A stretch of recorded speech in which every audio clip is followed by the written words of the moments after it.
Even Skylar's I'm like, we even lost Skylar, guys. She's not even from here. We're like, nah, they're gonna lose. Hey, you should have went to the Braves series. That was nice. No, I genius. Yes. You did? Yeah. Magical. I have my Royal sweatshirt in the car. I'll put it on. Here we go.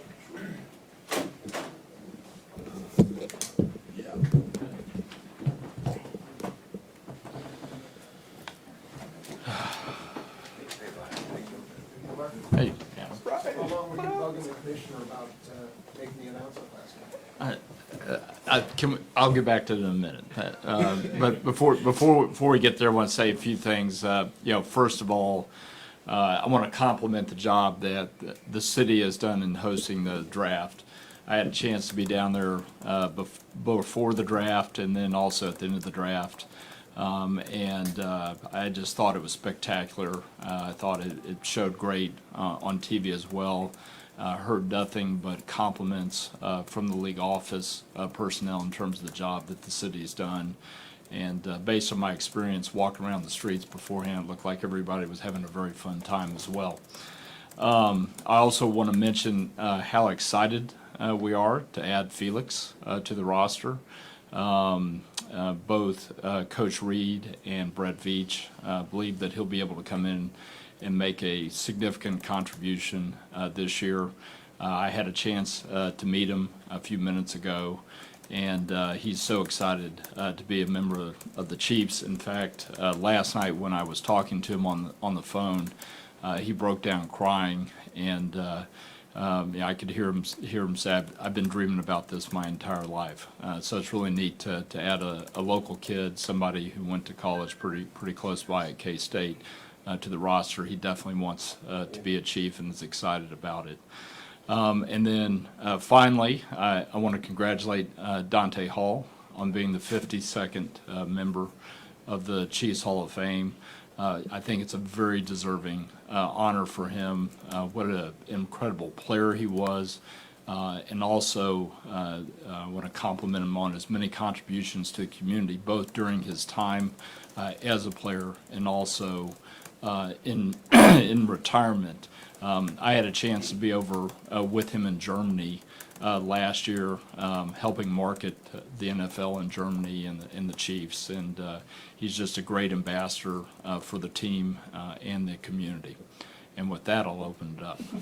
Well, just about last night, there's no real blueprint for a team to host since they've taken it to the road. So obviously there was quite a chief statement there. How much did you think that through, and how, to Adam's point, how did you enjoy being up there for that? Yeah, so it was a very unique situation to have the Super Bowl champion Chiefs drafting last in the first round. And it was a conversation that took place between our staff and the league office, and the league office thought it would be neat to close the draft with something that was very Chiefs focused, like they had opened the draft with a Chiefs vibe with Patrick and Kelsey out there on stage. And with going out with the trophy, what did that feel like for you to put the third trophy there and to just have this moment, Kansas City in the spotlight, the Chiefs in the spotlight that way? Well, I really think that the draft has been all about Kansas City, and it's an exclamation point on an incredible decade that we've had here with our sports teams, starting with Sporting Kansas City, winning the MLS Cup in 2013, then the Royals hosting 2 consecutive World Series in 2014 and 2015, and then, of course, the 5 AFC Championship games that we've been fortunate enough to host, claiming a couple of Lombardi trophies along the way. So I think the draft in a lot of ways is a celebration of all that success, and certainly we're very proud of the Chiefs' accomplishments this past season, and it was great having not only the Super Bowl 57 trophy out there, but the other 2 we'd won as well. What did it look like from the stage? We all see it from there. Was it kind of overwhelming looking out at that crowd? Yeah, it really was, and I've had the good fortune of being on a stage very similar to that several times in the last few years with the Super Bowl parade concluding right there. And the visual from that stage, particularly during the Super Bowl parades where it was all red, up on the hill, I mean, it's really overwhelming. The draft was a little bit different in that you had the pods for each team. So I really liked the Chiefs pod, which was right down in front to the left. I did hear a few boos from some of the other pods, but it was overwhelming, and that stage is much bigger than a football field. I thought it showed tremendously. They did a great job of incorporating the architecture of Union Station in it and not covering that with the stage. So I think all that worked really well. Clark, what would have happened if you guys had traded that pick? Would you have to exit stage left? Or did you- Well, I don't think I would have made it out onto the stage had that happened. And certainly with Brett Veach, those are always possibilities. Logistically, were you down there like 30 minutes early, and what if they'd have traded it? Was it like right to the last second before you gotta go out? So I got down there probably 15 minutes before we were on the clock. And was in a green room, actually with the Kelsey brothers and their mother, who was announcing the Eagles pick right before us. So there was a lot of optionality to how that could have turned out, and whichever way it went, it was going to be great for the Chiefs. Clark, we've talked some how the franchise has gotten from what it was a few years ago to where it is now. And there's a lot of people who deserve some credit for that. But how do you quantify Pat's role in that? Can you do that? Can you sum up what he's meant for the franchise and elevating it to what it is now? Yeah, well, certainly when you talk about the success that we've had over the last 5 years, Patrick has to be, right there at the top of the list. Although I think it's unfair to rank people because the role that Andy Reid has played, certainly, makes him one of the most important figures in the history of the franchise. And then Brett Veach and Mark Donovan and their respective responsibilities have also done an outstanding job. And I feel like in some ways, we've been stacking one brick on top of another as we've built this and, found a way to evolve and get a little bit better each year. And that's really a credit to all those individuals I mentioned, but, certainly, Patrick's incredible. And he's not only incredible as a player on the field, but also as a representative of the franchise off the field. Brett has indicated you guys might look at doing something with his contract when maybe after the Burrow and Herbert contracts get done.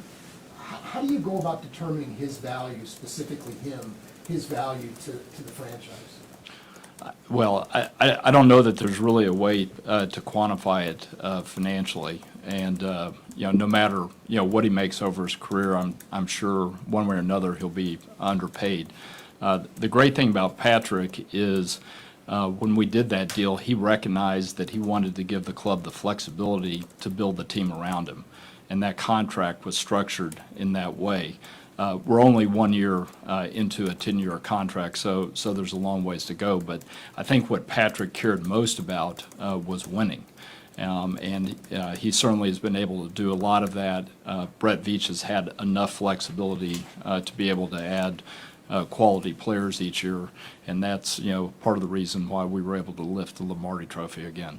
Clark, it's the first time we've chatted with you since that NFLPA report came out. Just wondered, what, if anything, have you altered as a result of reading that feedback? Yeah, so we were surprised by some of the negative things in that report. I've heard reports that at least some of that survey was taken earlier in the year, and there were some things that were subsequently changed even before we were aware of the report. I'll be interested to see it this coming year. Nobody likes criticism, but from my standpoint, feedback's always positive, and so we'll take it and learn from it. Some of that stuff obviously related to just financial investment as far as the upgrade of the facilities and just some other services it seems like some other teams are providing. Do you have plans to change any of that stuff that you received that criticism about?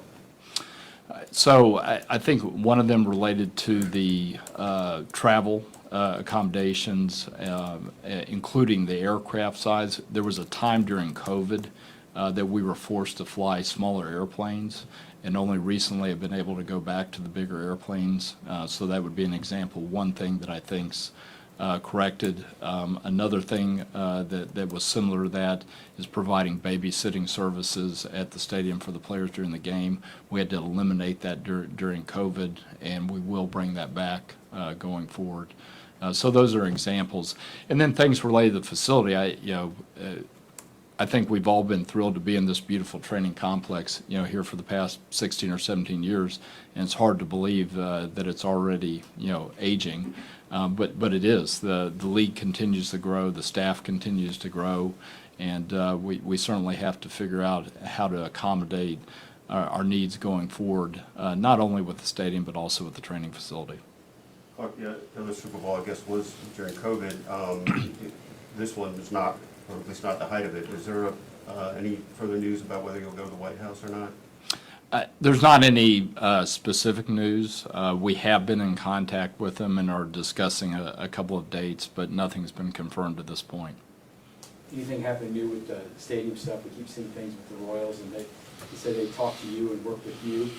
Everything going well on that front from your end? It is, and we do stay in communication with the Royals. That they've been going through a process, receiving some feedback from some community events that they've done to try to get thoughts from the community on what's the best direction for them. Truthfully, we've not focused on it a lot, since the playoffs started. We got busy with that, and then the Super Bowl, and now the draft. But we'll turn our focus back to it, and we'll work with the Royals from a timing standpoint, because obviously the two of us have a partnership here, and we've got to make a decision that's good for both franchises. John Sherman had said kind of aggressively, maybe if they could be out and have a stadium up by 27 or 28, that's before the lease is over. So it seems like you guys will be separated. Is that going to be a good thing for the Chiefs to have your own lease? Or has it been worn out its welcome, I guess, to be on a double lease together? I don't really think that it's worked to our disadvantage to have them as partners. I mean, this sports complex is special, and there's certainly enough space here for both franchises. They haven't made a final decision on where they'd like to go, but I know they're looking at some sites around downtown. And if that's the decision they end up making, then we'll have more flexibility to do something here. Couple more, guys. Clark, you recently expanded your guys' international marketing area, Switzerland and Austria. What's the significance of that? Well, I think it was an opportunity that we in the league recognized, we should have had a couple of years ago, because as you expand into Germany, from a language standpoint, you have a lot of German speakers in Austria and Switzerland, and those are really similar markets from a sports marketing standpoint. So when the league indicated that would be an opportunity for us, we were eager to seize it. I think the timing will be great with the team playing in Germany this fall. Clark, I don't know how involved you were with any discussions of the initial sort of Kansas City burst at the start of last night, but I assume it was important to you to see Patrick be out among everybody and visible during the draft that way. Well, I would say it a little bit different. Anything that we could do to highlight either Kansas City or the Chiefs, was a huge win for the community. And I think it's safe to say that our number one ambassador is now Patrick, so having him out there on stage made a lot of sense, particularly given the number of NFL fans who were watching. Did you hear any kind of fuss about people thinking it was too Kansas City centric? I haven't heard that yet, and I'm betting that I don't hear that here in Kansas City. It'll be interesting, maybe a few months down the road, whether it is.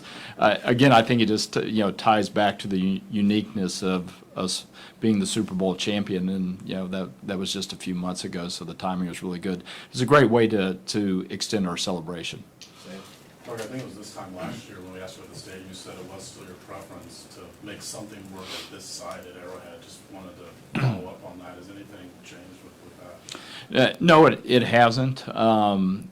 We feel structurally that the building has an opportunity to go further. And that was part of the evaluation process that we've been through over the last couple of years.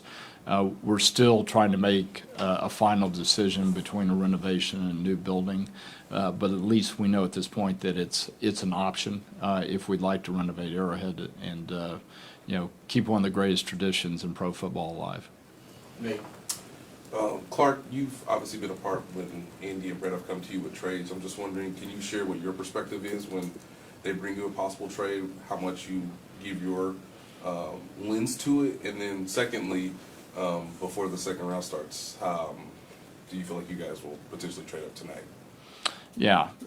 So I mentioned earlier that Brett's fairly aggressive and willing to trade both up and down, and he and his staff are constantly working the phones during every draft, looking for opportunities to make a move, because there are always players that you believe are going to be taken before you get to your natural pick, and you want to know if there's an option there that makes sense in terms of the compensation for the trade. So last night, was like any night, and Brett's staff was working that.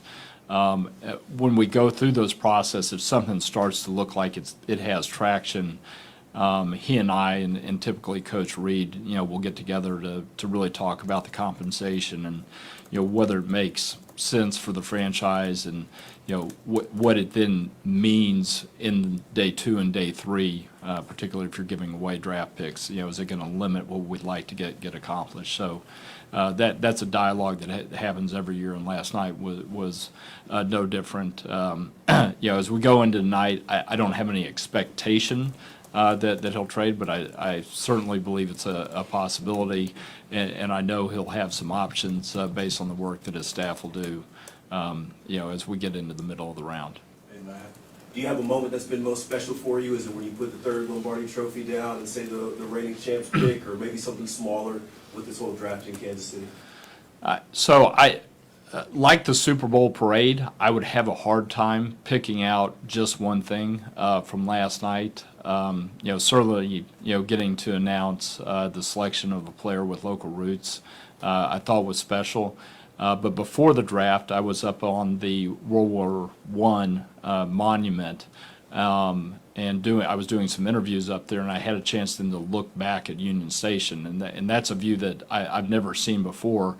And there were already 40 or 50,000 fans that had streamed in, most of them wearing red.